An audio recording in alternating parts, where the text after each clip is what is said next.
Hello friends, कैसे हैं आप लोग। आशा करते हैं आप लोग ठीक होंगे। और पिछली वीडियो में हमने 100 क्वेश्चन कंप्लीट कर ली हैं और आज हमारा स्टार्ट होने वाला है 101 क्वेश्चन, यानी कि 101 क्वेश्चन से आज हम क्वेश्चन स्टार्ट करेंगे। और जिन्होंने हमारी पिछली वीडियो नहीं देखी है जाकर ज़रूर देखिएगा। बहुत ही इंपॉर्टेंट क्वेश्चंस मैं आपके लिए लेकर आई हूँ जो कि आपको 100% कंप्लीशन क्लासेस में सिलेबस में आपको सफलता दिलाएंगे। तो हमारे साथ बने रहिए और हमारे चैनल पे अगर पहली बार आए हैं तो प्लीज़ सब्सक्राइब करिए, लाइक करिए, शेयर करिए। अगर वीडियो पसंद आए तो कमेंट सेक्शन में ज़रूर बताइएगा। चलिए बिना देर करे स्टार्ट करते हैं हम लोग अपना आज का वीडियो। तो आज हमारा क्वेश्चन नंबर है 101 101। तो देखिए, देश सेवा में समास बताइए। तो अब हमारा पहला क्वेश्चन है, देश सेवा में हमें समास बताना है। कौन सा समास है? और इसके ऑप्शन आते हैं आपके अब, कर्मधारय समास, दिग्गु समास, तत्पुरुष समास या बहुब्री समास। आपको बताना है इसमें से देश सेवा में कौन सा समास है। तो देखिए, चलिए आंसर देखते हैं। आंसर आपका यहाँ पर सही हो जाता है, आंसर सी, तत्पुरुष समास। देश सेवा में आपका है तत्पुरुष समास। देश सेवा यानी देश की सेवा। तो यहाँ पर आपकी विभक्ति लग रही है, तो यहाँ पर आ जाता है आपका तत्पुरुष समास। चलिए चलते हैं अपने नेक्स्ट क्वेश्चन की तरफ। क्वेश्चन नंबर 102, कुल श्रेष्ठ में कौन सा समास है? कुल श्रेष्ठ में कौन सा समास है? तो आपके ऑप्शन यहाँ पर आ जाते हैं, कर्मधारय समास है, तत्पुरुष समास है, द्वंद्व समास है या दिग्गु समास है। फटाफट से आप लोग आंसर दीजिए और कोई भी जल्दबाजी नहीं कीजिएगा। आप अपने एक कॉपी पेन लेके बैठिए और आप आंसर जो है आप मिलान करते जाइए कि हाँ आपने कौन सा आंसर दिया है और कौन सा आंसर लास्ट में आपका सही पड़ रहा है। यहाँ पर कौन सा आंसर हम सही बता रहे हैं और मिलान कीजिए। फिर आप देखिए, अपना आईक्यू चेक कीजिए कि आप कितने आंसर के सही आंसर दे रहे हैं, कितने क्वेश्चंस के सही आंसर दे रहे हैं। उसी हिसाब से आप अपनी प्रिपरेशन कीजिए, तैयारी कीजिए। और जो क्वेश्चंस में आप अटक रहे हैं और आपको नहीं समझ में आ रहे हैं और आपको लगता है कि आपको ये क्वेश्चन दोबारा रिवीजन करना है, तो आप उसे एक नोट डाउन करिए। नोट डाउन करिए, फिर उसके बाद उसको दोबारा से पढ़िए और फिर दोबारा से इस सीरीज़ को देखिए और आप आंसर देना स्टार्ट कीजिए। तो उम्मीद करते हैं आप 101% क्लियर करेंगे हर को, अपने सिलेबस को, एग्ज़ाम्स को, और 10 on 10 अपना दे पाएंगे। तो यहाँ पर हमारा था 102 नंबर का क्वेश्चन, कुल श्रेष्ठ में कौन सा समास है। ऑप्शन थे यहाँ पर हमारा, कर्मधारय समास है, तत्पुरुष समास है, द्वंद्व समास है, दिग्गु समास है। तो देखिए, देखते हैं यहाँ पर कौन सा आंसर सही है। आंसर यहाँ पर सही हो जाता है तत्पुरुष समास। कुल में श्रेष्ठ कौन सा है? कुल श्रेष्ठ को तत्पुरुष समास हो जाता है। तो चलिए चलते हैं अपने अगले क्वेश्चन की तरफ। क्वेश्चन नंबर 103, सत सही में समास बताइए। सत सही में समास बताना, ये काफ़ी जो है पेपरों में आ चुका है। सत सही में कौन सा समास है? और यहाँ पे ऑप्शन आपके सर हो जाते हैं, कर्मधारय समास है, तत्पुरुष समास है, द्वंद्व समास है या दिग्गु समास है।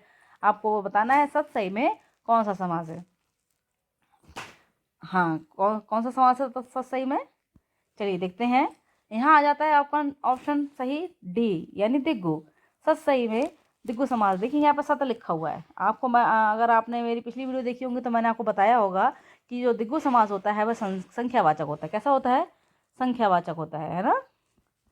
और द्वंद्व समास जो होता है आपका, वो जो है आपका योजक चिन्ह वाला होता है। ठीक है, तो चलिए चलते हैं अगले क्वेश्चन की तरफ। क्वेश्चन नंबर 104, दीर्घायु में समास बताइए। दीर्घायु में कौन सा समास है आपको बताना है। दीर्घायु में समास, ऑप्शन आपके यहाँ पर दिग्गु समास है, द्वंद्व समास है, कर्मधारय समास है, तत्पुरुष समास है। दीर्घ आयु में समास बताना है। ठीक है, हाँ, कमेंट सेक्शन में बताइए कौन सा आपका आंसर सही है। यहाँ पर आपका आंसर सही हो जाता है सी, सी यानी कर्मधारय समास। दीर्घ आयु में कर्मधारय समास है। चलिए चलते हैं अपने अगले क्वेश्चन की तरफ।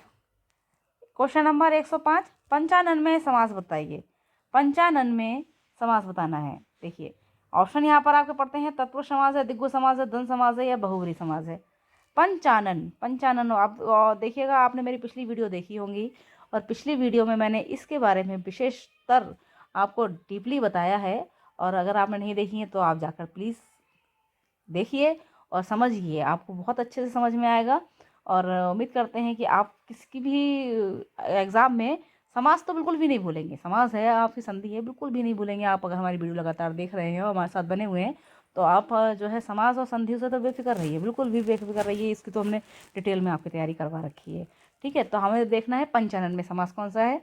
चलिए देखते हैं कौन सा समास है, बहुब्री समास। ठीक है, बहुब्री समास पंचानन में पंच आनन। ठीक है, और देखिए यहाँ पर जब संख्यावाचक होता है तो वहाँ पर आपका द्विगु समास होता है, लेकिन संख्यावाचक है यहाँ पर पंच लिखा हुआ है, वो ठीक है, आप बोलते हैं 95 में आप द्विगु समास है, लेकिन आप कहीं तक हद तक गलत हैं। क्यों गलत हैं? क्योंकि यहाँ पर 95 में दूसरे शब्द की ओर इंगित किया जा रहा है, ठीक है। और यहाँ पर बताया गया है कि बहुब्री समास की ये विशेषता होती है कि कोई और अन्य पद जो होता है आपका प्रधान होता है ना, ठीक है। तो यहाँ पर आंसर आपका सही हो जाता है क्वेश्चन का डी, बहुब्री समास, ठीक है। चलिए चलते हैं अपने अगले क्वेश्चन की तरफ। क्वेश्चन नंबर 106, त्रिनेत्र में समास बताइए। त्रिनेत्र में समास बताइए। देखिए यहाँ पर भी यही जो है आपका डिटेल दिया हुआ है। त्रिनेत्र, त्रिनेत्र जो है यहाँ पर संख्या भी है, त्रि माने 3 होता है और नेत्र माने आंखें होता है, ठीक है। त्रिनेत्र का मतलब होता है 3 आंखें वाला, ठीक है। तो यहाँ पर द्विगु समास है, द्वंद्व समास है, बहुब्री समास, तत्पुरुष समास है, आपको बताना है इनमें से कौन सा समास है। और देखिए यहाँ द्वंद्व समास तो है नहीं, क्योंकि द्वंद्व समास में आपका होता है योजक चिन्ह, ठीक है। तत्पुरुष समास आपका कारक विभक्ति वाला होता है, वो भी नहीं है, ठीक है। और द्विगु समास यहाँ पर आप संख्यावाचक, संख्यावाचक है, देखिए संख्यावाचक है द्विगु, त्रिनेत्र में संख्यावाचक है ना। और बहुब्री समास, अब आपको यहाँ पर देखना द्विगु समास है कि बहुब्री समास है। अब आप यहाँ पर कंफ्यूज हो जाते हैं, बच्चे अक्सर कंफ्यूज हो जाते हैं कि यहाँ पर जहाँ देखा उन्होंने 3 लिखा हुआ है या 4 लिखा हुआ है या 5 लिखा हुआ है, संख्या लिखी हुई है, उन्होंने फौरन आंख बंद करके द्विगु समास ही लगा दिया, ठीक है। नहीं, ऐसा नहीं होता, बिल्कुल भी नहीं होता ऐसा, क्योंकि हमें शब्द के अर्थ को भी जानना होता है ना, तभी तो हम समास को अच्छे से जान पाएंगे। और जब हमें शब्द का अर्थ ही नहीं पता होगा तो हम सिर्फ संख्यावाचक है, हमने इतना पढ़ा हुआ है और संख्यावाचक में हम द्विगु लगाएंगे और हमारा गलत हो जाएगा, ठीक है। इसका ऑप्शन यहाँ पर द्विगु समास नहीं होगा। देखिए ऑप्शन यहाँ पर है आपका सी, बहुब्री समास। क्यों है बहुब्री समास? क्योंकि यहाँ पर लिखा है त्रिनेत्र, 3 नेत्रों वाला। 3 नेत्रों वाला यानी किसकी ओर इंगित किया जा रहा है? जी हाँ जी, भगवान शिव की ओर। किसकी ओर? शिव की ओर इंगित किया जा रहा है। तो यहाँ पर द्विगु समास नहीं होगा, यहाँ पर होगा बहुब्री समास, क्योंकि यहाँ पर त्रिनेत्र जो है किसी और को इंगित कर रहा है, किसी और अन्य प्रधान शब्द को इंगित कर रहा है ना, तो यहाँ पर आपका बहुब्री समास होगा, ठीक है। जरूर देखिएगा पिछली वीडियो, आपको बिल्कुल बहुत अच्छे से समझ में आएगा। चलिए चलते हैं अपने अगले क्वेश्चन की तरफ। आकंठ, आकंठ में समास बताइए। आकंठ में समास बताइए। आकंठ में कौन सा समास है? देखिए आकंठ में समास बताना है। यहाँ पर ऑप्शन आपके आ जाते हैं, दिग्गु समास है, क्रमधारय समास है, अव्ययभाव समास है, तत्पुरुष समास है। देखिए दिग्गु समास का मतलब होता है आपका संख्यावाचक, तो ये तो है ही नहीं, ठीक है। तत्पुरुष समास आपका वो होता है कारक विभक्ति वाला, यह भी नहीं है। अब यहाँ पर आता है क्रमधारय या अव्ययभाव, ठीक है। तो फटाफट से आंसर दीजिए आप लोग, ये कौन सा आंसर सही हो सकता है, क्रमधारय है कि अव्ययभाव है? आप फटाफट कमेंट सेक्शन में बताइए आकंठ में कौन सा समास है। चलिए देखते हैं कौन सा आंसर सही है। आंसर यहाँ पर सही हो जाता है आपका आंसर सी, अव्ययभाव समास। देखिए अव्ययभाव समास की विशेषता क्या होती है? अव्ययभाव समास की विशेषता होती है इसका पहला पद जो होता है अव्यय होता है, ठीक है। अव्यय होता है यानी कि आकंठ, आकंठ, ठीक है। तो यहाँ पर देखिए आ जो है आपका वह अव्यय है शब्द, ठीक है। और जहाँ पर पहला शब्द अव्यय होता है वहाँ पर अव्ययभाव समास होता है। तो यहाँ पर ऑप्शन कहाँ से कौन सही हो जाएगा? ऑप्शन हो जाएगा यहाँ पर सी सही, अव्ययभाव समास। आकंठ में अव्ययभाव समास है। चलिए चलते हैं अपने अगले क्वेश्चन की तरफ। देखते हैं क्वेश्चन नंबर 108, संगीतज्ञ में कौन सा समास है? संगीतज्ञ में कौन सा समास है? यहाँ पर हमें बताना है संगीतज्ञ में समास। ऑप्शन आपके हैं ए दिग्गु, बी द्वंद्व, सी क्रमधारय या डी तत्पुरुष, ठीक है। अब देखिए नॉर्मल आप जब क्वेश्चन आपका सामने इस तरीके का आता है तो आपको समास बिल्कुल कंठस्थ होते हैं, ठीक है, उन ऑप्शन को हम अलग कर देते हैं, ठीक है। जैसे दिग्गु समास है संख्यावाचक, तो संख्यावाचक ये नहीं है, ठीक है, ये ऑप्शन खत्म हो गया हमारा। आ जाता है फिर दूसरा वाला द्वंद्व समास। द्वंद्व समास देख लीजिए आप कि द्वंद्व समास भी नहीं है, क्योंकि द्वंद्व समास में योजक चिन्ह लगा होता है, तो द्वंद्व समास भी नहीं है। अब आ जाता है क्रमधारय और तत्पुरुष, ठीक है। आपको क्रमधारय और तत्पुरुष समास में जो है अंतर देखना है, कौन सा इसमें फिट हो रहा है, क्रमधारय फिट हो रहा है या तत्पुरुष फिट हो रहा है, ठीक है। तो फिर आप इसमें आपको जो ऑप्शन सब हाफ हो जाते हैं, 50-50 हो जाते हैं, तो आपको आसान हो जाता है क्वेश्चन का आंसर देना, है ना।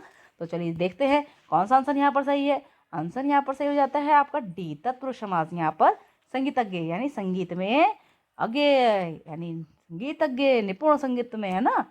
तो यहाँ पर आ जाता है आपका डी ऑप्शन सही, ठीक है।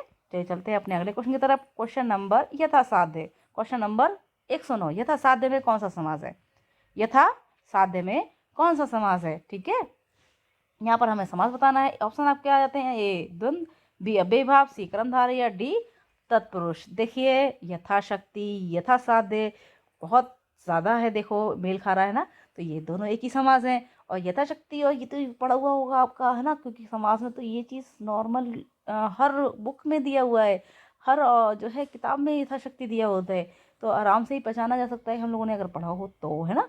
और नहीं पढ़ा है तो प्लीज़ बैग जाइए, वीडियो देखिए हमारी समाज से जुड़ी हुई, और आपको कंठस्थ हो जाएगा बिल्कुल समास, और आपको विभक्तियाँ बिल्कुल सूखती हैं, सब चीज़ दी हुई है, सब चीज़ मिलेगी आपको। हमारे साथ में बने बने रहिए, और हमारे चैनल के साथ आप जो सपोर्ट कीजिए हमें, और आपको जो चीज़ भी चाहिए हो आप मुझे कमेंट सेक्शन में बताइए, मैं उससे वीडियो बनाऊंगी और आपको अवेलेबल करवाऊंगी, ठीक है।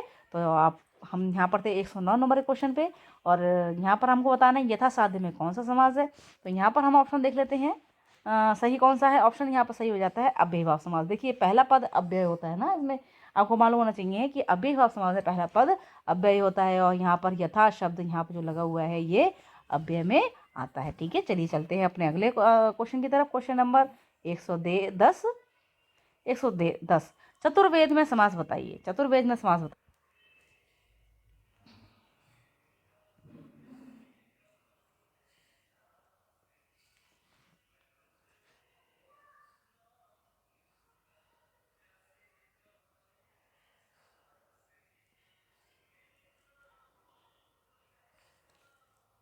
जी, व्यग्र का पर्यायवाची क्या होगा। ऑप्शन देखिए यहाँ पे, व्यग्र पर्यायवाची ए सुधीर होगा, बी गंभीर होगा, सी अधीर होगा, या डी उज्वक होगा। देखिए उज्वक तो कोई भी शब्द नहीं है, चलो अब उज्वक तो नहीं होगा, ठीक है। और व्यग्र माने क्या होता है, व्यग्र का पर्यायवाची, पर्यायवाची बताना है ना हमें, तो यहाँ पर देखिए कौन सा सही हो सकता है, गंभीर ना, नहीं गंभीर नहीं होगा, गंभीर नहीं होगा। हाँ देखिए सुधीर, नहीं सुधीर भी नहीं है, यहाँ पर आपका देखिए सी होगा। ऑप्शन देखते हैं, चलिए देखते हैं कौन सा ऑप्शन सही है, सी, ठीक है। तो यहाँ पर आपका सही आंसर सही हो जाता है अधीर, व्यग्र का पर्यायवाची शब्द होता है अधीर, ठीक है। चलिए चलते हैं अपने अगले क्वेश्चन की तरफ। क्वेश्चन नंबर 113, अनार का पर्यायवाची शब्द है, कौन सा है अनार पर्यायवाची शब्द अनार का कौन सा है। ऑप्शन देखिए यहाँ पर, ऑप्शन यहाँ पर दिए हुए हैं आपके, शुकोदन, दाडेम, बी रामबीज, या ये सभी, ठीक है। देखिए आपको क्वेश्चन में उलझाने के लिए अधिकतर अधिकतर जो है क्वेश्चन में उलझाने के लिए एग्जामिनेशन जो होता है आपका, कंपटीशन वाली क्लासेस जो होती हैं, कंपटीशन वाले जो एग्ज़ाम होते हैं उसमें ये सभी दे देते हैं, और बच्चे क्या करते हैं, आँख बंद करके ये सभी लगा देते हैं, ठीक है। हालांकि उन्हें आंसर मालूम होता है, लेकिन फिर भी वहाँ थोड़ा कंफ्यूज जो बच्चा हो जाता है वो ये सभी वाला ऑप्शन लगा देता है, लेकिन ये सभी लगाने पे यहाँ पर ये गलत हो जाएगा। कैसा हो जाएगा, ये ऑप्शन यहाँ पर गलत हो जाएगा, ये सभी मत लगाइएगा, क्योंकि यहाँ पर आंसर ये ना तो राम बीज है ना शुकोदन है, तो यहाँ पर आंसर आपका आएगा दाडेम, क्योंकि अनार को दाडेम कहते हैं, ठीक है। राम बीज नहीं कहते, शुकोदन भी नहीं कहते, तो आप अगर रामबीज और शुकोदन और दाड़िम तीनों लगा देंगे ये सभी वाला, तो ये तो आंसर गलत हो जाएगा। तो यहाँ पर आंसर आपका होना चाहिए बी। चलिए देख लेते हैं फटाफट क्वेश्चन के आंसर को। देखिए बी, यहाँ पर आपका ऑप्शन ठीक हो जाता है, अनार का पर्यायवाची दाड़िम। चलिए चलते हैं अपने अगले क्वेश्चन की तरफ। क्वेश्चन नंबर 114, हाँ ध्यान रखिएगा, हाँ ये सभी जो होता है जहाँ पर कभी कभी ये सभी वाला ऑप्शन गलत हो जाता है, हाँ है ना, तो हर समय ये सभी वाला ऑप्शन मत करिए, ठीक है ना। तो चलिए चलते हैं 114 नंबर क्वेश्चन पे, अर्जुन का पर्यायवाची है। तो आपको देखिए देखना है अर्जुन का पर्यायवाची कौन सा है। यहाँ पर ऑप्शन आपके हो जाते हैं, ए धनंजय है, बी गुड़ाकेश है, या सी गंडवी गंडीवधारी है, या ये सभी है। अब देखो यहाँ पर ऑप्शन आ जाता है ये सभी, तो आप लगा देंगे। तो देखो 99% ऐसा होता है कि 99%, 90% तो ऐसा होता है कि ये सभी वाला ऑप्शन आपका सही होता है, ठीक है। और 10% नहीं होता है, तो एकदम से पढ़ के और आप फ़ौरन ये सही वाला नहीं लगाइएगा, क्योंकि आपको अगर कन्फ्यूज़न होता है कहीं पे भी, अगर दो क्वेश्चन भी, दो आंसर भी आपको सेम लग रहे हैं कि हाँ ये भी हो सकता है, ये भी बोलते हो, ये भी बोलते हैं, तो आप ये सभी आँख बंद करके लगा सकते हैं, ठीक है। जैसे आपको अर्जुन को धनंजय भी बोलते हैं, अर्जुन को गांडीवधारी भी बोलते हैं, ठीक है। तो ये दोनों तो आंसर सही है ही, ठीक है। और अमूमन गुड़ाकेश नहीं पढ़ा होगा आप लोगों ने, अगर पढ़ा होगा, बहुत कम लोगों ने पढ़ा होगा, और गुड़ाकेश जल्दी सामने नहीं पड़ता है, ठीक है। लेकिन अर्जुन को गुड़ाकेश भी कहते हैं, है ना। तो यहाँ पर आपका ऑप्शन, यहाँ पर ये तीनों ही सही हैं, तो यहाँ पर आंसर आ जाएगा आपका ये सभी, ठीक है। लेकिन अगर आपको कन्फ्यूज़न हो कि आपको एक ही आंसर आता हो तो ये सही वाला ऑप्शन नहीं लगाते हैं, ठीक है। और यहाँ पर चलिए आंसर देख लेते हैं आपका कौन सा सही है। आंसर आपका सही है यहाँ पर ये सभी डी, ठीक है। ये आंसर आपका यहाँ पर सही है, क्योंकि अर्जुन को धनंजय भी बोलते हैं, गांडीवधारी भी बोलते हैं और गुडाकेश भी बोलते हैं, ठीक है। चलिए चलते हैं अपने अगले क्वेश्चन की तरफ। क्वेश्चन नंबर 115, अकाल का पर्यायवाची है। अकाल का पर्यायवाची बताना है। यहाँ देखिए अकाल का पर्यायवाची देखिए, यहाँ पर ऑप्शन दिए गए हैं, ए दुर्भिक्ष, बी अंधियारा, सी अक्षत या डी अपरिहार्य, ठीक है। यहाँ पर अकाल का पर्यायवाची बताना है आपको कि क्या है, ठीक है। अकाल का मतलब क्या होता है? काल पड़ जाना, अकाल पड़ जाना, है ना, कि जिसकी कमताई हो जाना, ख़त्म हो जाना, है ना, और मिलना नहीं उस चीज़ का, है ना, अकाल पड़ गया, ये चीज़ नहीं उपलब्ध हो पा रही है, तो ठीक है। तो ऑप्शन यहाँ पर आपका सही कौन सा हो जाता है, चलिए देख लेते हैं। ऑप्शन यहाँ पर आपका सही हो जाता है question number A. Option number A दुर्भिक्ष। दुर्भिक्ष माने होता है अकाल, ठीक है। तो यहाँ पर आपका आंसर सही हो जाता है दुर्भिक्ष। तो चलिए चलते हैं अपने अगले क्वेश्चन की तरफ। क्वेश्चन नंबर 116, निम्नलिखित में से अक्षी किस शब्द का पर्यायवाची है? निम्नलिखित में से अक्षी किस शब्द का पर्यायवाची है? आपको बताना है अक्षी जो है किस शब्द का पर्यायवाची है। ऑप्शन आपके हैं, ए अंग का, बी कल्प वृक्ष का, सी आंख का या डी अधर का, ठीक है। अब यहाँ पर देखना है अक्षी किस शब्द का पर्यायवाची। अधर माने होता है होठ, ठीक है। अंग माने होता है जो है आपका कोई सा भी अंग, ठीक है। कल्प वृक्ष, ठीक है, और आँख, इसमें से बताना है आपको कौन सा शब्द इसका पर्यायवाची है अक्षी का।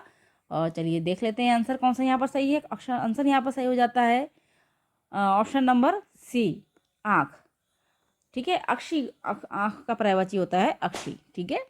चलिए चलते हैं अगले क्वेश्चन की तरफ। क्वेश्चन नंबर 117, आकाश गंगा का पर्यायवाची है। आकाश गंगा का पर्यायवाची बताना है यहाँ पर हमको, ठीक है। ऑप्शन यहाँ पर आपके सही होते, ऑप्शन आपको यहाँ पर दिए गए हैं, मंदाकिनी, सुर नदी, स्वर्ग नदी या ये सभी, ठीक है। आकाश गंगा को क्या कहते हैं? आकाश गंगा को देखिए यहाँ पर हम ऑप्शन में देखते हैं, मंदाकिनी तो कहते ही हैं, मंदाकिनी तो सही आंसर है, सुर नदी भी और स्वर्ग नदी भी, तो आकाश गंगा को ये तीनों ही कहते हैं, है ना। तो ऑप्शन यहाँ पर आपका सही हो जाता है कौन सा? ऑप्शन नंबर डी, ये सभी, क्योंकि आकाश गंगा को मंदाकिनी, सुर नदी और स्वर्ग नदी तीनों ही कहा जाता है, ठीक है। चलिए चलते हैं अपने अगले क्वेश्चन की तरफ। क्वेश्चन नंबर 118, आख्यान का पर्यायवाची है। आख्यान का पर्यायवाची है। यहाँ पर हमें आख्यान का पर्यायवाची बताना है। आख्यान माने क्या होता है? ऑप्शन यहाँ पर है, ए उपक्रम, बी अवार्चीन या सी वृत्तांत या डी विज्ञान, ठीक है। आख्यान माने क्या होता है? किसी चीज़ की आख्या प्रस्तुत करना, ठीक है, किसी चीज़ के बारे में विस्तार से बताना, है ना, यही तो होता है आख्यान का प्रस्तुत करना। आख्या प्रस्तुत करिए, है ना, तो फिर इसका पर्यायवाची क्या होगा, ठीक है। और देखिए उसका राइट आंसर हो सकता है ऑप्शन सी, ठीक है, वृत्तांत, किसी के बारे में विस्तार से बताना, आख्या प्रस्तुत करना, ठीक है। तो यहाँ पर ऑप्शन आपका यहाँ पर सी सही है, आख्यान का पर्यायवाची वृत्तांत है। चलिए चलते हैं अपने अगले क्वेश्चन की तरफ। क्वेश्चन नंबर 119, आलोचना का पर्यायवाची शब्द है। आलोचना का पर्यायवाची शब्द कौन सा है? यहाँ पर हमें आलोचना का पर्यायवाची शब्द बताना है, ठीक है। तो आलोचना का पर्यायवाची शब्द में यहाँ पे ऑप्शन दिया हुआ है, सुलोचना है, विवाद है, समीक्षा है या बाध्यता है। तो आलोचना करना मतलब किसी चीज़ की क्या करना? बाध्यता करना? ना ना ना, सही नहीं है। सुलोचना तो बिल्कुल अपोजिट हो जाएगा, आलोचना सुलोचना, ठीक है। विवाद भी नहीं, ठीक है। समीक्षा करना, किसी चीज़ की आलोचना करना, समीक्षा करना। यहाँ पर आपका ऑप्शन सही हो सकता है सी। चलिए देखते हैं कौन सा ऑप्शन सही है। ऑप्शन यहाँ पर आ जाता है आपका सही सी, समीक्षा करना, ठीक है, किसी चीज़ की समीक्षा करना या किसी चीज़ की आलोचना करना, ठीक है। चलिए चलते हैं अपने अगले क्वेश्चन की तरफ। क्वेश्चन नंबर 120, आंसू का पर्यायवाची है। यहाँ पर हमें बताना है, यहाँ पर आंसू का पर्यायवाची, ठीक है। ऑप्शन यहाँ पे आपके रजनीचर, बी लोचन, सी पिंगल या डी नयनंबू, ठीक है। रजनीचर यानी रात में चरने वाले, रात में विचरण करने वाले। लोचन माने होता है आँख, ठीक है। पिंगल या नयनंबू, तो यहाँ पर आपका कौन सा ऑप्शन सही हो सकता है, ठीक है। यहाँ पर ऑप्शन आपका नयन अंबू, नयन माने आँखें और अंबू माने जल, ठीक है, नयन अंबू यानी आँखों का जल। यहाँ पर आपका ऑप्शन कौन सा सही हो जाता है? ऑप्शन यहाँ पर देखते हैं डी, ठीक है। यहाँ पर आपका ऑप्शन सही हो जाता है नयनंबू, डी। तो यहाँ पर आंसू का पर्यायवाची हो गया नयनंबू। आपके यहाँ पर 120 क्वेश्चन कंप्लीट हुए। चलिए चलते हैं अपने अगले क्वेश्चन की तरफ। Question number 121, question number 121, 21। आदर्श का पर्यायवाची शब्द है, आदर्श का पर्यायवाची शब्द बताना है यहाँ पर हमें। देखिए पहला ऑप्शन है आपका संतरास, बी है प्रतिमान, सी है तात्पर्य, डी है कामना। यहाँ पर आपको बताना है आदर्श का पर्यायवाची क्या है। तो चलिए यहाँ पर ऑप्शन है आपका संतरास, प्रतिमान, तात्पर्य और कामना। ऑप्शन यहाँ पर आपका सही हो जाता है ऑप्शन नंबर बी, प्रतिमान। प्रतिमान जो है आदर्श का पर्यायवाची शब्द है। चलिए चलते हैं अपने अगले क्वेश्चन की तरफ। Question number 122। आली का पर्यायवाची शब्द है। आली का पर्यायवाची क्या है? ऑप्शन सखी है, बी सहेली है, सी भ्रमरी है या ये सभी है। यहाँ पर आपको बताना है आली का पर्यायवाची शब्द। तो आली का मतलब क्या होता है? सखी भी होता है, सहेली भी होता है और भ्रमरी भी होता है। ठीक है, तो यहाँ पर आपका ऑप्शन सही कौन सा हो जाएगा?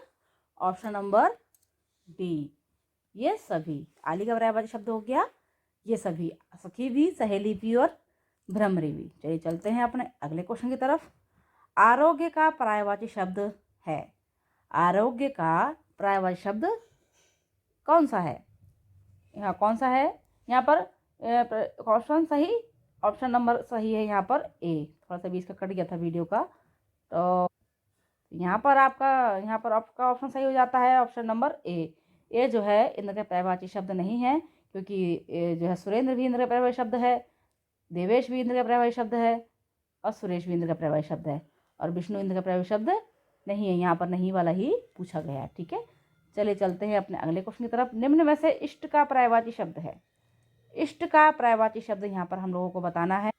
ठीक है, और यहाँ पर ऑप्शन आपको जाते हैं ए काम्य, बी अभिप्रेत, सी अभिष्ट या डी ये सभी।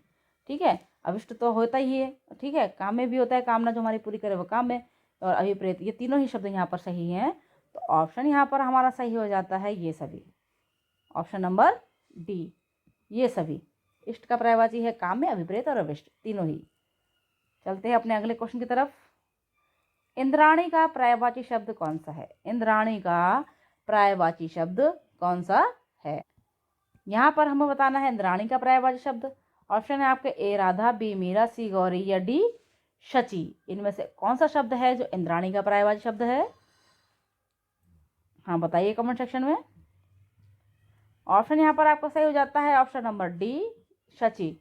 शची जो है इंद्राणी का पर्यायवाची शब्द है। चलिए चलते हैं अपने अगले क्वेश्चन की तरफ। Question number 127। उत्कंठा का पर्यायवाची शब्द कौन सा है? उत्कंठा का पर्यायवाची शब्द कौन सा है? ठीक है, ऑप्शन है आपके लालसा, बी उत्पन्न, सी उपेक्षा या उलाहना। यहाँ पर आपको बताना है उत्कंठा का पर्यायवाची शब्द। ठीक है, उत्पन्न तो होगा ही नहीं, उपेक्षा भी नहीं है, उलाहना भी नहीं है, उत्कंठा का मतलब होता है लालसा। तो यहाँ पर आपका ऑप्शन सही हो जाता है ऑप्शन नंबर ए, लालसा। उत्कंठा का पर्यायवाची शब्द है लालसा। चलिए चलते हैं अपने अगले क्वेश्चन की तरफ। Question number 128। उहापोह का पर्यायवाची शब्द है। उहापोह का पर्यायवाची शब्द कौन सा है? ठीक है, यहाँ पर आपको बताना है उहापोह का पर्यायवाची शब्द। ऑप्शन है आपके निश्चित है, बी असमंजस है, सी अभिभूत है या डी व्यग्रता है। व्यग्रता का मतलब क्या होता है? बहुत ज़्यादा उत्सुक होना। ठीक है, निश्चित का मतलब होता है निश्चित हो जाना, स्थिर हो जाना। अभिभूत ये भी नहीं है, तो यहाँ पर आपका ऑप्शन सही होना चाहिए ऑप्शन नंबर बी। ठीक है, असमंजस यानी कि ऊहापोह की स्थिति, असमंजस की स्थिति। ठीक है, तो यहाँ पर आपका ऊहापोह का पर्यायवाची शब्द जो होगा ऑप्शन नंबर बी, असमंजस। चलिए चलते हैं अपने अगले क्वेश्चन की तरफ। 129। निम्न में से किस शब्द का विलोम अगम है? किस शब्द का विलोम अगम है? अगम बताना है ना। यहाँ पर आपके ऑप्शन है ए दुर्गम, बी सुगम, सी दुर्जय या डी अजय। आपको बताना है अगम का विलोम शब्द। यहाँ पे विलोम है, अपर्यायवाची शब्द खत्म हो गए। ठीक है, अगम का विलोम क्या होता है? हाँ सही बता रहे हैं आप। ठीक है, ऑप्शन यहाँ पर सही हो जाता है बी, सुगम। सुगम का विलोम शब्द अगम और अगम का विलोम शब्द सुगम। ठीक है, चलिए चलते हैं अपने अगले क्वेश्चन की तरफ। Question number 130। अक्षत किसका विपरीतार्थक शब्द है? विपरीत अर्थक शब्द है ना अक्षत का, तो हमें बताना है अक्षत का विपरीत अर्थक शब्द। ऑप्शन है आपके ए अक्षय, बी विक्षत, सी संरक्षित या डी शाश्वत। तो अक्षत का विलोम शब्द क्या होगा, विपरीत शब्द क्या होगा? ऑप्शन यहाँ पर सही हो जाता है आपका बी, विक्षत। अक्षत का विलोम शब्द है, विपरीत शब्द है विक्षत। ठीक है, तो यहाँ पर आपके पूरे होते हैं 130 क्वेश्चन। और चलिए चलते हैं, आगे बढ़ते हैं अपने अगले क्वेश्चन की तरफ। Question number 131, 131। अग्नि का विलोम शब्द है। अग्नि का विलोम शब्द क्या है? अग्नि का विलोम शब्द क्या है? ऑप्शन है आपके ए पृथ्वी है, सी जल है, बी जल है, सी अंबर है, या डी पाताल है। आपको अग्नि का विलोम शब्द बताना है, कमेंट सेक्शन में बताइए फटाफट। अग्नि का विलोम शब्द क्या है? विलोम शब्द तो बहुत ही आराम से हो जाते हैं, है ना। चलिए चलते हैं, अग्नि का विलोम शब्द है आपका ऑप्शन नंबर सी सही है यहाँ पर, अंबर। ठीक है, चलिए चलते हैं अपने अगले क्वेश्चन की तरफ। क्वेश्चन नंबर 132, अवर का विलोम शब्द बताइए। अवर का विलोम शब्द बताइए। ऑप्शन है आपके ए प्रवर, बी विवर, सी नगर, या डी सवर। यहाँ पर अवर का विलोम शब्द बताना है। फटाफट से कमेंट सेक्शन में आंसर बताइए गाइस, फटाफट बताइए। हाँ फटाफट बताइए कौन सा आंसर यहाँ पर सही हो सकता है अवर का। देखिए, चलिए देखते हैं आंसर। ऑप्शन यहाँ पर सही हो जाता है ए प्रवर। अवर का विलोम शब्द है आपका प्रवर। ठीक है, चलिए चलते हैं अपने अगले क्वेश्चन की तरफ। निम्नलिखित में से अथ का विलोम शब्द होगा। निम्नलिखित में से अथ का विलोम शब्द होगा। ऑप्शन है आपके मथ, बी ति, सी व्रति, या डी कृति। अथ का विलोम शब्द बताना है आपको, कौन सा होगा? ऑप्शन बताइए, ऑप्शन दे रखे हैं आपके सामने, आंसर बताइए कमेंट सेक्शन में फटाफट। कौन सा आंसर आपका सही होगा? चलिए देख लेते हैं फटाफट आंसर। ऑप्शन आपका आ जाता है इति। इति आपका आंसर सही होगा। अथ के विलोम शब्द का इति होगा। मत मत लगा देना ना, मत मत लगा देना, ये गलत हो जाएगा। हाँ, जिसने भी मत बोला है वो गलत है। ठीक, हाँ इति होगा, इति है ना, अथ का विलोम शब्द इति होगा। हाँ, चलिए चलते हैं अपने अगले क्वेश्चन की तरफ। क्वेश्चन नंबर 134, अतिथि का विलोम शब्द बताइए। अतिथि का विलोम शब्द बताइए। यहाँ पर आपको अतिथि का विलोम शब्द बताना है। ऑप्शन है आपके ए आतिथेयी, बी आतताई, सी आतप, या डी आतिथ्य। अतिथि का विलोम शब्द बताइए। हाँ, आंसर दीजिए फटाफट। कौन सा आंसर सही हो सकता है यहाँ पर? आतिथेयी, आतताई, आतप, या आतिथ्य? जी, अतिथि का विलोम शब्द बताना है, कमेंट करके बताइए। हाँ, कौन सा आंसर सही होगा? चलिए चलिए देख लेते हैं। ठीक है, देख लेते हैं। यहाँ पर ऑप्शन आपका सही हो जाता है ए आतिथेयी। हाँ, आतिथ्य नहीं होगा, आतिथ्य तो गलत हो जाएगा ना। हाँ, ये ऑप्शन यहाँ पर सही होता है आपका आतिथेयी। जी, चलिए चलते हैं अपने अगले क्वेश्चन की तरफ। Question number 35, question number 35, 135 sorry 135 135 number का क्वेश्चन है ये। जी हाँ, आगे भी वीडियो पीछे मैं और भी डाल चुकी हूँ। अब 100 वीडियो कंप्लीट हो गई थी, यहाँ 101 से ये वीडियो स्टार्ट हुई है। नहीं देखी है आप लोगों ने तो जाके देख लीजिए। हाँ, देख लीजिए। ठीक, यहाँ आप 135 नंबर का क्वेश्चन चलिए देखते हैं। अमर का विलोम शब्द होगा। अमर का विलोम शब्द क्या होगा? ए, जी हाँ, अमर्त्य का विलोम शब्द अमर्त्य, बी मर्त्य, सी मरने, या डी मृति।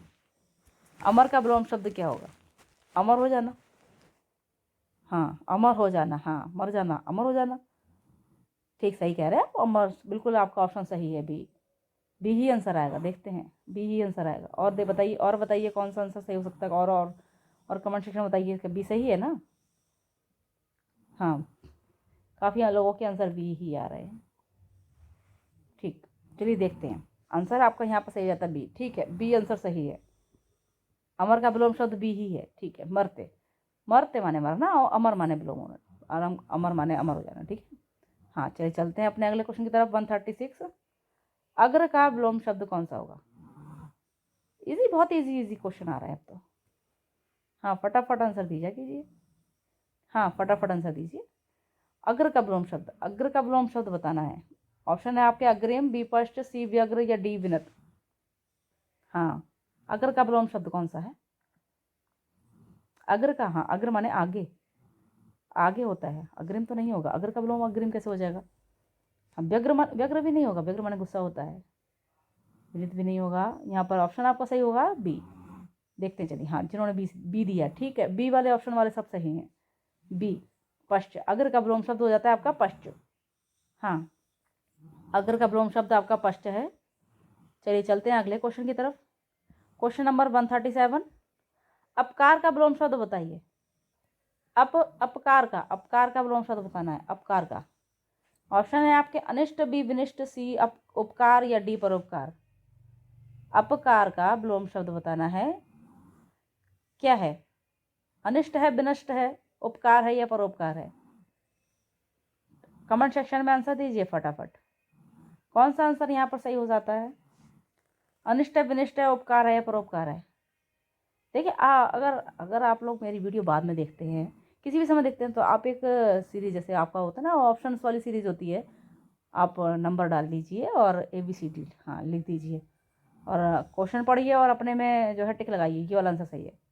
फिर आप देखिए आंसर कौन सा गलत आ रहा है, कौन सा सही आ रहा है, आप आराम से बता पाएंगे और अपने माइंड को चेक कर पाएंगे कि कौन सा आंसर सही है। अपकार का विलोम शब्द यहाँ पर, हाँ, ये देखते हैं, सी सही है, उपकार। अपकार का विलोम शब्द उपकार सही है। हाँ, नहीं समझे? देखिए, मैं बताती हूँ आपको क्या करना है।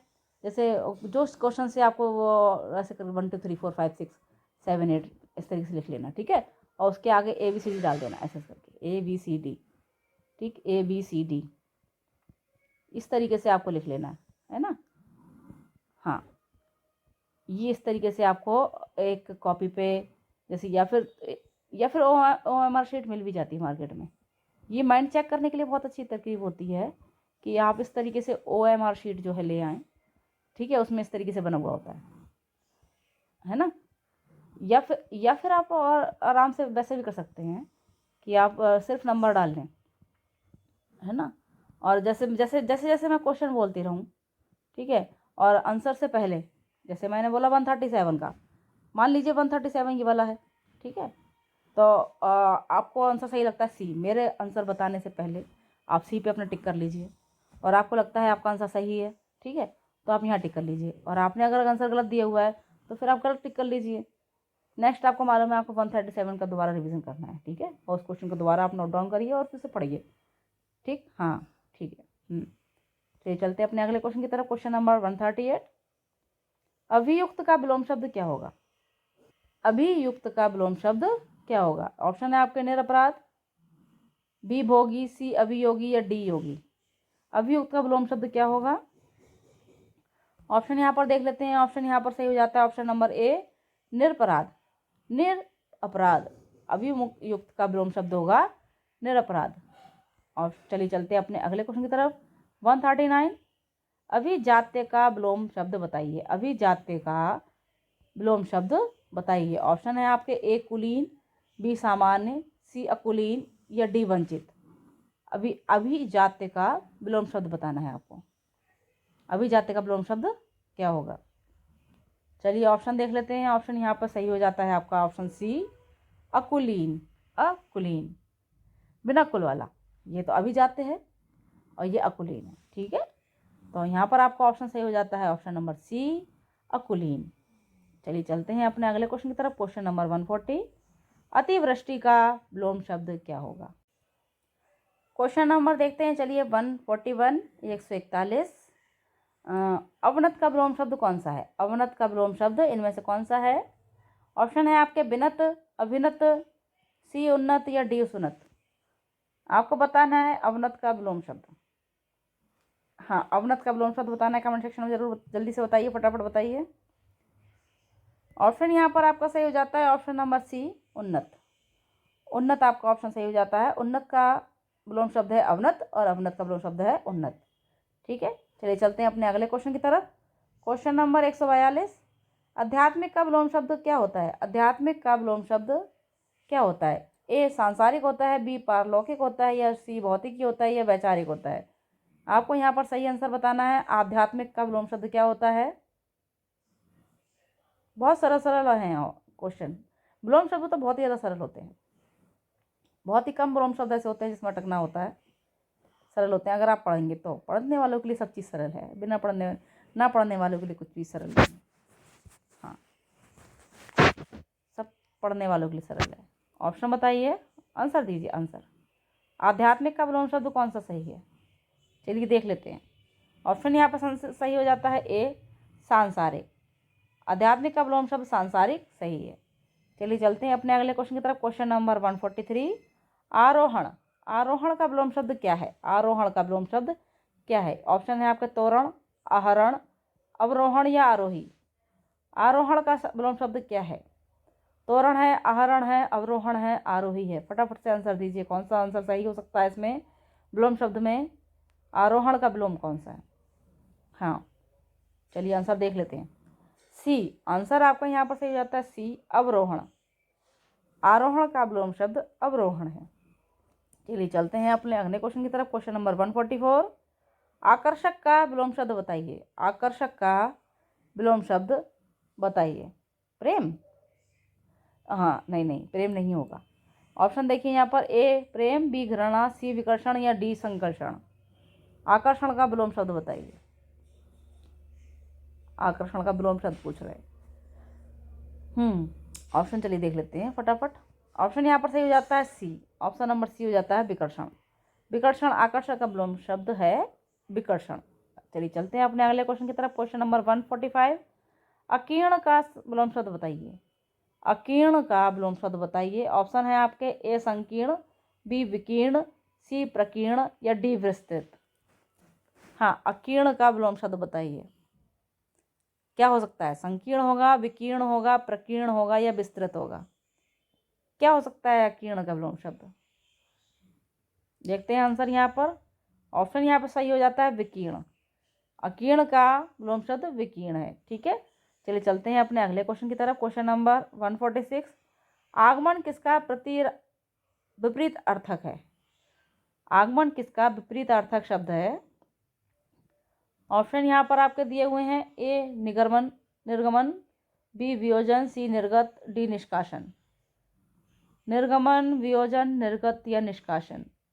आगमन किसका विपरीत अर्थक शब्द है? आगमन माने आना।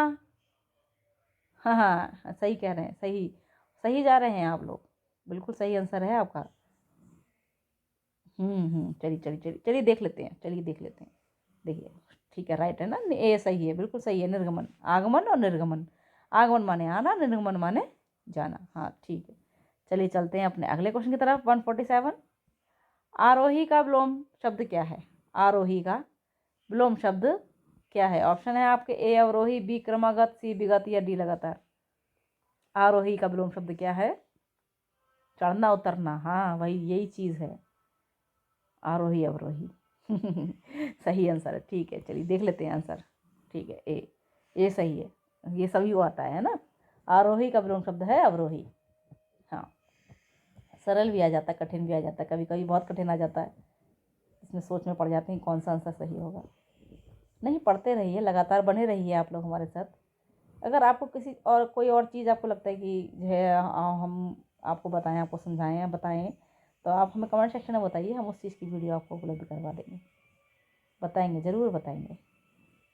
हाँ, ये हमारी 250 क्वेश्चन की सीरीज़ है, 250 क्वेश्चन की सीरीज़ है। इसके हमने आपको पिछली वीडियो दे रखी है, पिछली वीडियो में हमने बाकी क्वेश्चन दे रखे हैं, लाइन से दिए हुए हैं। 100, हाँ आज 150 क्वेश्चन कंप्लीट हो जाएंगे। 150 क्वेश्चन कंप्लीट करके हम आप अगली वीडियो देंगे आपको 151वें क्वेश्चन से। 250 क्वेश्चन की सीरीज़ है, हिंदी व्याकरण की। ठीक है, आपने नहीं देखी है तो पीछे जाकर देख लीजिएगा, और हमारे साथ बने रहिए, आगे जो वीडियो पड़ेगी आपको आगे क्वेश्चन उसमें दिए जाएंगे। ठीक है, चलिए चलते हैं आपको, हाँ क्वेश्चन बताते हैं, अगला क्वेश्चन पे चलिए, अगला क्वेश्चन स्टार्ट करते हैं। 148, आसक्त किसका विलोम शब्द है? आसक्त किसका विलोम शब्द है? ए आश्रित का, बी घृणा का, सी निंदा का या डी विरक्त का। आसक्त किसका विलोम शब्द है? मैं ये चाहती हूँ कि सब क्लियर करें, सब लोग अपना अपना एग्ज़ाम क्लियर करें। हाँ, जितना ज्ञान बटोर सकते हैं आप बटोर लीजिए। हाँ, सब चीज़ मिलेगी, सब चीज़ अवेलेबल मिलेगी आप लोगों को, जितना ज्ञान बटोर सकते हैं बटोरिए, सब चीज़ मिलेगी। और कोई चीज़ अगर आपको लगता है कि नहीं है तो आप मुझे कमेंट सेक्शन में बता दिए, मैं वीडियो जरूर जरूर बनाऊँगी। मैं बता रही, बार बार बोल रही हूँ, बनाऊँगी, बताऊँगी आपको। हाँ, कमेंट सेक्शन कमेंट करिए, कमेंट करके बताइए आप लोग, ये चीज़ हमें चाहिए। ठीक, चलिए आश्रित का विलोम शब्द बताइए कौन सा है। आश्रित है, ग्रहण है, निंदा है, विरक्त है। ऑप्शन देख लेते हैं यहाँ पर। ऑप्शन आपका सही हो जाता है डी, विरक्त। आश्रित का विलोम शब्द है विरक्त। ठीक है, चलिए चलते हैं अगले क्वेश्चन की तरफ। 149, जिसके समान कोई दूसरा ना हो। यहाँ पे देखिए विलोम शब्द खत्म हो गए, वाक्यांश के लिए एक शब्द इकट्ठे शुरू हो गए, वाक्यांश के लिए एक शब्द। हाँ, जिसके समान कोई दूसरा ना हो। हाँ, जिसके समान कोई दूसरा ना हो, उसके लिए क्या बताया था, एक शब्द बताना है, एक शब्द। शक्तिशाली है, प्रतिभाशाली है, अद्वितीय है या पराक्रमी है, एक बताना था। हाँ, चलिए ऑप्शन देख लेते हैं। ऑप्शन यहाँ पर आपका शुरू सही हो जाता है सी। ऑप्शन यहाँ पर आपका सही हो जाता है ऑप्शन सी, अद्वितीय। दूसरा कोई नहीं है, माने नहीं है, अद्वितीय माने दूसरा। जिसके समान कोई दूसरा ना हो उसका एक शब्द आएगा, अद्वितीय। चलिए चलते हैं अपने अगले क्वेश्चन की तरफ। यह है आपका इस वीडियो का आखिरी क्वेश्चन, 150वां क्वेश्चन। ठीक है, और आशा करते हैं आपको वीडियो अच्छी लगी होगी। और कमेंट सेक्शन में ज़रूर बताइए कैसी लगी आपको ये वीडियो। आखिरी क्वेश्चन देखते हैं, चलिए 150वां। आवश्यकता से अधिक धन का त्याग कहलाता है। आवश्यकता से अधिक धन का त्याग क्या कहलाता है, एक शब्द में बताना है। ऑप्शन है आपके अपरिग्रह, अपरिग्रहण, बी अपरिग्रह, सी इंद्रिय निग्रह या डी परिग्रह। आवश्यकता से अधिक धन का त्याग क्या कहलाता है। ऑप्शन आपके सामने है, बताइए। अपरिग्रह, अपरिग्रहण, इंद्रिय निग्रह, परिग्रह। कौन सा ऑप्शन यहाँ पर सही हो सकता है, ए, बी या सी या डी, आंसर दीजिए। देखिए यह वीडियो यहाँ पर हमारी आपकी ख़त्म हो जाती है। यहाँ 150 क्वेश्चन आपके कंप्लीट हो गए हैं। और नेक्स्ट क्वेश्चन 151वें क्वेश्चन से आपको 51 क्वेश्चन से उपलब्ध कराई जाएगी। और 250 क्वेश्चन की सीरीज़ है, जैसा कि आपको हमेशा की तरह हर वीडियो में भी मैंने बताया। 250 क्वेश्चन की सीरीज़ आपको हिंदी व्याकरण से जुड़े हुए प्रश्नों की दी जाएगी। और इसके बाद आपको अन्य जानकारियाँ इसमें से जुड़ी हुई दी जाएंगी। कोई भी चीज़ आपकी छूटी नहीं रह जाएगी। आपकी संपूर्ण तैयारी हमारी जिम्मेदारी अर्श इंस्टीट्यूट की। हाँ जी, अर्श इंस्टीट्यूट के साथ बने रहिए, हमारे साथ चैनल के साथ बने रहिए, जुड़े रहिए। चलिए इसका आंसर देख लेते हैं। 150वें क्वेश्चन का आंसर है बी, अपरिग्रह। आवश्यकता से अधिक धन का त्याग अपरिग्रह कहलाता है। ठीक है, हाँ ठीक है। कैसी लगी, तो आप लोगों को वीडियो कैसी लगी। आज हमारे 150 क्वेश्चन पूरे हुए। और कमेंट सेक्शन में बताइए और हमारे साथ बने रहिए। और लास्ट तक बने रहने के लिए आपका बहुत बहुत धन्यवाद। अब इजाज़त दीजिए, चलते हैं, मिलते हैं अपनी नेक्स्ट वीडियो में। थैंक यू, धन्यवाद, बाय बाय, टेक केयर।